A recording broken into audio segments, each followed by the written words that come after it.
Hello. So, I went to Lifeline Bookfest again.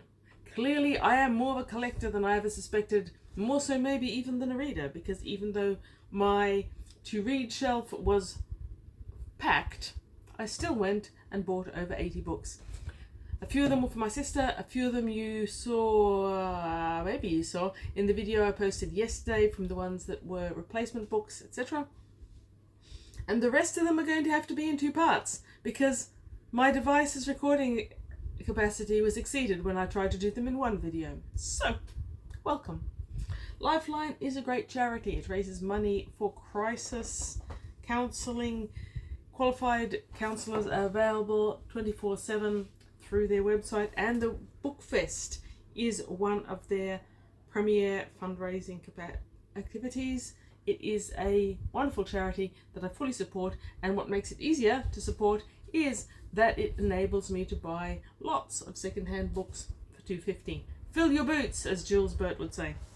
Okay, let's start with a couple that are not from Bookfest. Weird Frequencies is out, and I have my copy in my hot little hands. I am so excited for this book.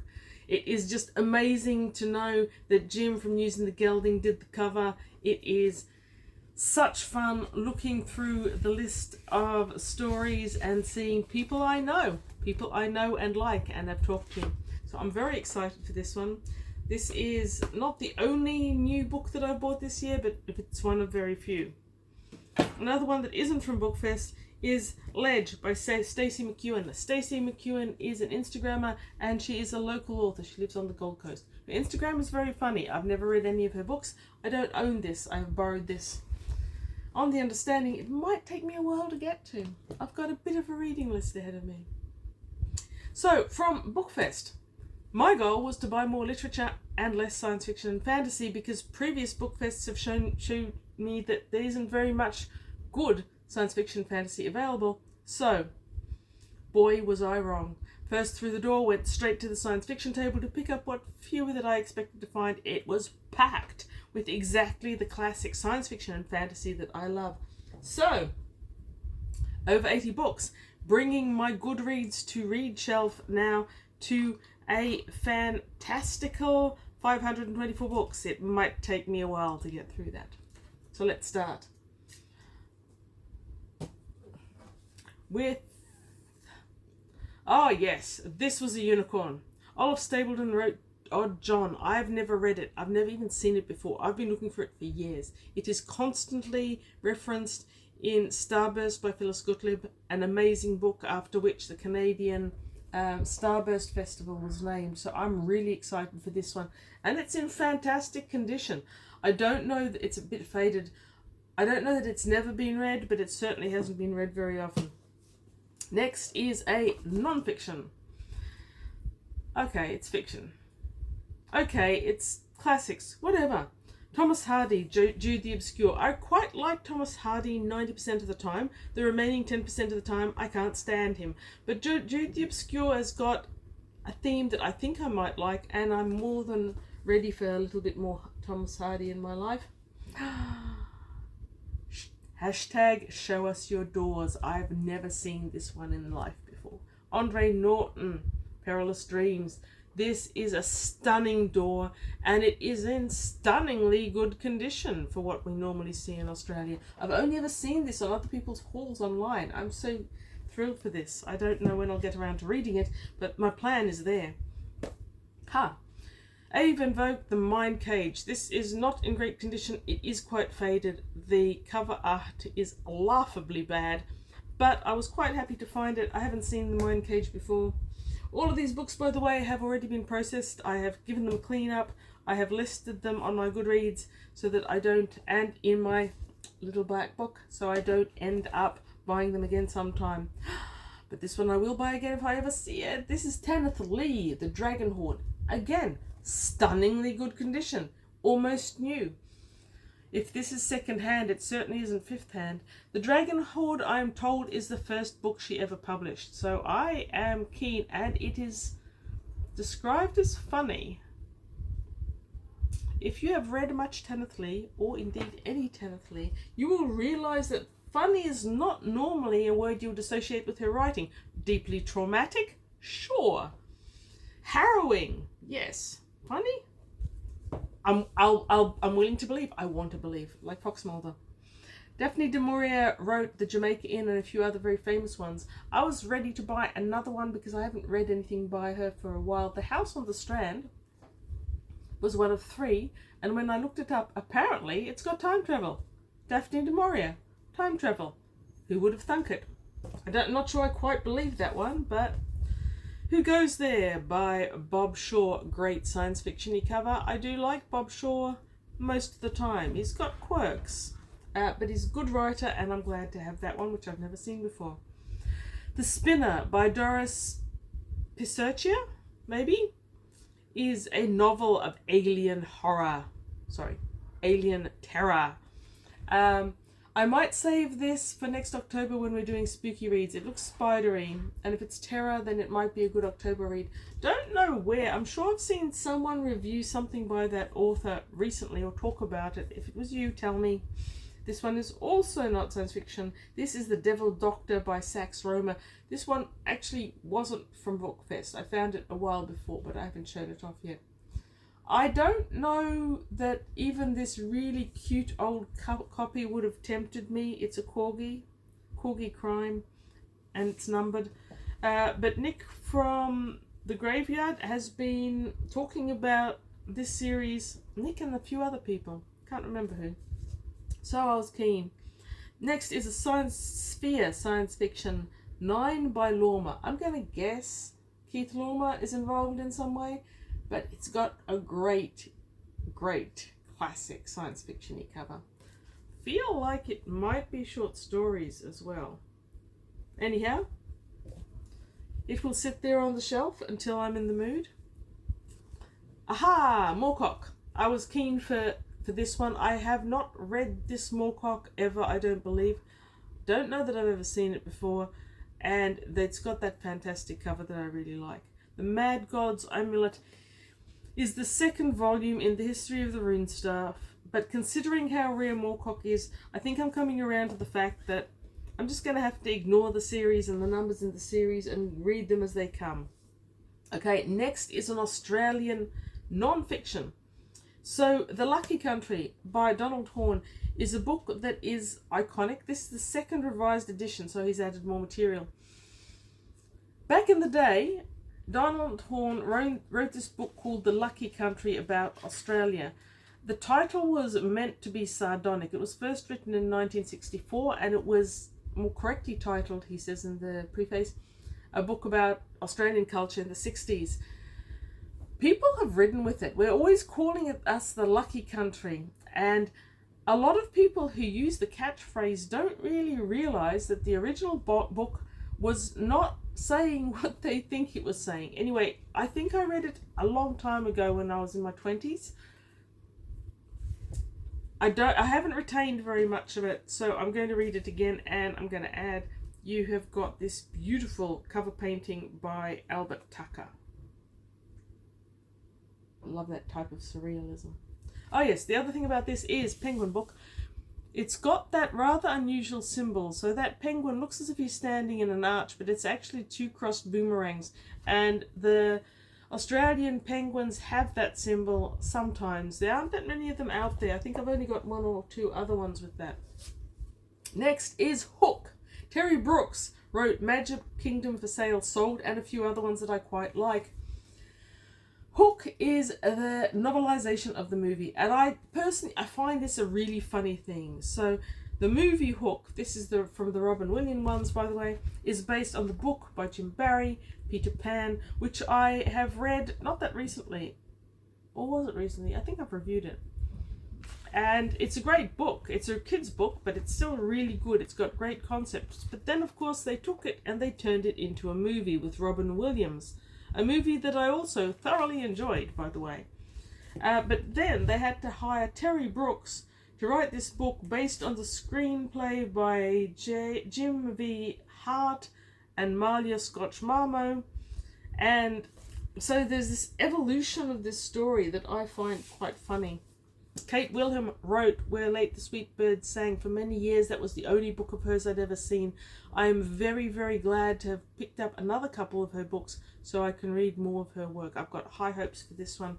Pretty sure that I've seen someone on the BookTubes review that unsuccessfully. Elizabeth Gaskell, North and South. Okay, so I first read Mrs. Gaskell this year for Spooky October, and I was really impressed by her writing. I was keen to get more. I found several Gaskell books on the tables. I sat down, checked them all out. North and South is meant to be one of her more famous ones, and it's meant to be one of her more readable ones. I hope I will find it so. I came across 3 books that were the books of famous author, and this is the first one that I'm showing you, The Far Out Worlds of A.E. Van Vogt. This is a New English Library. I recently read some Van Gogh. I'm keen to be reading more of it, and those short stories are not my favourite iteration of science fiction and fantasy. I'm willing to do it for this one. Beautiful cover, and it is a wraparound. Stunning. Having a beautiful cover just makes it that much more fun. So after years of not seeing a single Ace book in the wild in Australia, all of a sudden they're appearing again. Here we've got John Glasby, Project Jove. Never heard of John Glasby. Love that cover. And on the other side, we have got this cover, which I do not love, by a slightly more well-known author, Kenneth Bulmer. The title distresses me. It's The Hunters of Jundagai. That sounds like somewhere, it should be a town in Australia. Anyway, in Jundagai, the fashion is for men to wear strange nappy-like loincloths and stand in front of pastel panels. But who am I to judge? I might read that one sometime soon. Another one in the author-themed books is The Worlds of Robert Heinlein. I'm very fond of Robert Heinlein. I know he's not completely unproblematic, but I do like his books. I love his concepts, most of them.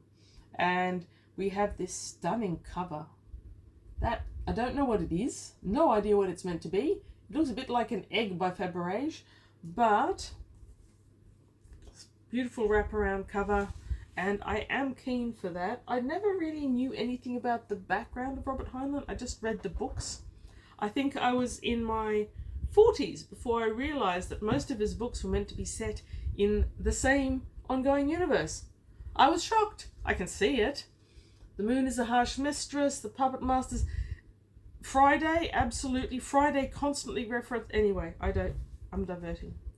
Show us your doors.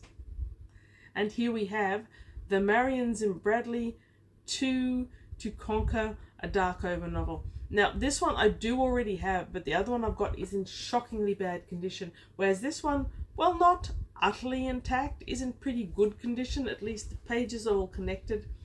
The cover is whole, and the artwork is stunning. It's like beautiful, beautiful artwork of those doors, and based on that and the fact that she isn't going to be getting any money for my purchase, I'm willing to buy Marion Zimmer Bradley. She's difficult for me to read. She always has been. Okay, this one is not science fiction. Catch-22 by Heller was a very favourite book of my dad's. It was such a favourite book of my dad's that it had long since collapsed and detached. And the last time I had a copy was his, which I tried to read when I was way too young and I couldn't get into it. Since then, in the last decade, I've wanted to read it a few times. I can't find it whenever I want to read it. It's not in the library, it's not in second-hand bookshops, it's not in first-hand bookshops. I just can't find it. This is a rather nice vintage edition. I do like those red spines, and now I own it. And next time I want to read it, it'll be there on the shelf waiting for me.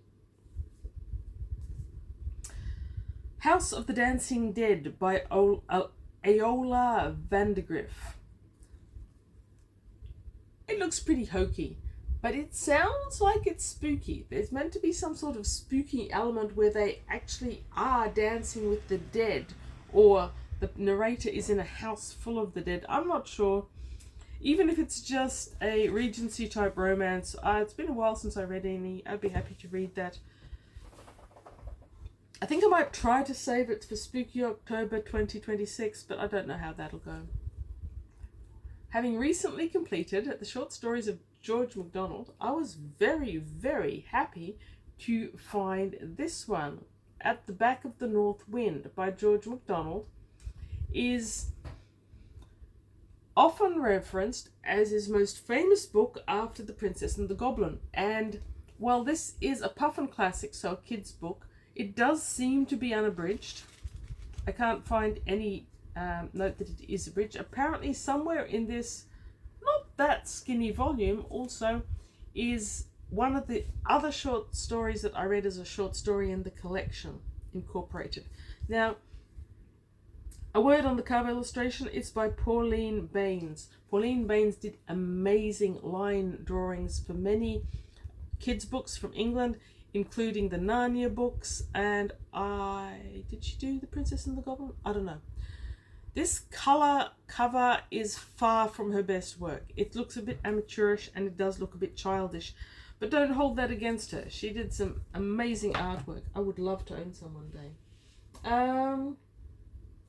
Next, we've got short story collections, New Writings in SF25, edited by Kenneth Bulmer. I like the look of it. I like the heft of it. Good heft. I like the fact, sometimes you just leaf through them and it feels comfortable in your hand. You go, yeah, I could read that. I have way too many short stories, but now I've got another one. Greg Bear. Greg Bear is a book author I just don't see very much, and I've been looking for his work. Especially I've been looking for blood music. I think I've got more chance of finding a unicorn grazing on my grass in the morning, but I did find Eon, and it was $2.50, and it's pretty shoddy condition, but it's comfortable enough book to read. If you have read Greg Bear, do you think I should read Eon? Do you think I should wait until I find another Greg Bear in the wild, like 200 years or something? It sounds okay. So, anyway, hopeful. Okay. Oh, here is the Soul double that I got accidentally. So Jack Vance, the 5 Gold Bands. And it's actually quite exciting to go through a Bookfest largish haul. 80 books is largish. Not by some people's standards, by my standards. And only get one accidental double up. This one, I checked on Goodreads. Goodreads said I didn't have it. I checked in my Little Bit Black book, my alphabetized little black book of books I own and don't own, and in which I thought I had all my Vances listed, but I didn't. When I got home, I found this on the to read shelf. I'd somehow slipped through. So if you happen to be in Australia and you would like this Jack Vance, send me a comment below, send me an email and I'll send it to you. If you live overseas, you can probably get better copies yourself. And in any case, the postage is ridiculous. Pierre Boulle. Boulle? Probably. Monkey Planet was written in French by this French author, Boulle. And then that book inspired the TV series Planet of the Apes. I have read Planet of the Apes, but like Hook, wherever it's got to, it is a book that was inspired by the movie rather than the book that inspired the movie. I don't know that I've read this edition or not. I do know that Boulle is very hit or miss. I did read his Bridge Over the River Kwai a couple of years ago, and it was terrible. It was so bad I had to resort to skim reading. Eventually I discontinued it. I don't know if it is that Boulle's writing was terrible or that translation was terrible. So Monkey Planet could be very much hit and very much miss. We'll find out when and if I get to it. Not sorry to have it though, because Boulle is not an author you see a lot of. This book. This, in case you can't see, or you probably can't, is orange silk that has been lovingly hand sewn to provide a dust cover for this old book. I love the fact that someone loved this book enough to do that, and I was kind of enchanted to begin with. But then, you can't see what it is from the cover, but it is the collected poems of Rupert Brooke. And it actually starts with a memoir of Rupert Brooke, or this memoir was written in August 1915, a few months after Rupert Brooke's death. and it starts with an introduction that is an apology for how long it's taken by one of his parents. I'm not sure which one. One of his parents, MRB. I think that might be his mother. So we have here in the front piece a portrait of Rupert Brooke from 1913, and it is one of those books that has those onion skin covers to the illustrations. I'm enchanted by it. Now, I really do enjoy Rupert Brooke's poetry. He was a bit of a sad figure, and some of his poetry is quite sad, but he's also quite fascinating, and I'm pleased to have that. As obscure a book as you can find, but somewhere in this pile, there is actually a book that has 0 reviews on Goodreads, and I think has only been added to the people's shelves about 15 times. Don't know which one. I can't remember. But that'll be exciting to find out, won't it? Okay, I am going to end this half where I've been talking too much and showing too little. MMK, she wrote The Far Pavilions, which got turned into a movie, Shadow of the Moon, which I love even more than I loved The Far Pavilions. I reread and reread those books so often when I was young. She travelled throughout her life with her husband, who I think was in the military, and she wrote books set in the various places where she stayed, as well as those 2 epic fantasy with romance in them, as the 70s was wont to do. She wrote a whole series of crime based in different places. This is Death in the Andamans. I actually love the Andaman Islands. I've been there, and I'm excited for this. But I would buy a MMK wherever I found it. So thank you for watching this second video in the Lifeline Bookfest. And remember, Weird Frequencies. I am confident that anyone watching this book has already gone to Amazon and has bought their copy. Nay, even got it in their hot little hands. Maybe some of you have started reading it. I am very excited for this. I'm thinking of starting it at the end of December and reading it over 2025 to 2026. Thank you for watching. Read good books. Another one will be coming soon.